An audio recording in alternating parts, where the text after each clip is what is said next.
মহান বিজয় দিবস উপলক্ষে পটিয়ায় দক্ষিণ জেলা বিএনপির সাবেক সহসভাপতি ও পটিয়া উপজেলা পরিষদের সাবেক চেয়ারম্যান আলহাজ ইদ্রিস মিয়ার নেতৃত্বে বিশাল বর্ণাঢ্য বিজয় র্যালি অনুষ্ঠিত হয়েছে। সোমবার ১৬ ডিসেম্বর সকালে বর্ণাঢ্য র্যালিটি পটিয়া ইন্দ্রপুলস্থ বায়তুস শরফ দাখিল মাদ্রাসার সামনে থেকে শুরু হয়ে পটিয়ার প্রধান প্রধান সড়ক প্রদক্ষিণ করে। এ সময় নেতাকর্মীরা ঢোল, তবলা ও বাদ্যবাজনা বাজিয়ে স্লোগানে স্লোগানে রাজপথ মাতিয়ে তুলেন।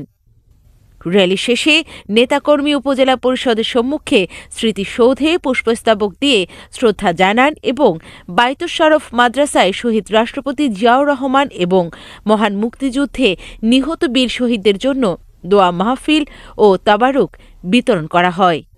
এ সময় উপস্থিত ছিলেন বিএনপি নেতা জাহাঙ্গীর কবির, জাহাঙ্গীর আলম, মোহাম্মদ নাসির উদ্দিন, কলিমুল্লাহ চৌধুরী, উপজেলা ছাত্রদলের সাবেক সভাপতি এস.এম. সুমন, নাসির উদ্দিন, বিএনপি নেতা আবু জাফর চৌধুরী, জাফর আহমেদ ফারুকী, নুরুল আমিন মধু, মোহাম্মদ শওকত, শাহ আলম, মোহাম্মদ নাজমুন মাহবুব আলম মেম্বার, মোহাম্মদ মামুন, মোহাম্মদ শাহজাহান, শফিকুল আলম, মোহাম্মদ ফারুক, মামুন শিকদার, মঈনুদ্দিন, আক্তার হোসেন, এম.এ. রুবেল, মামুনুর রশিদ খুলুসহ প্রমুখ।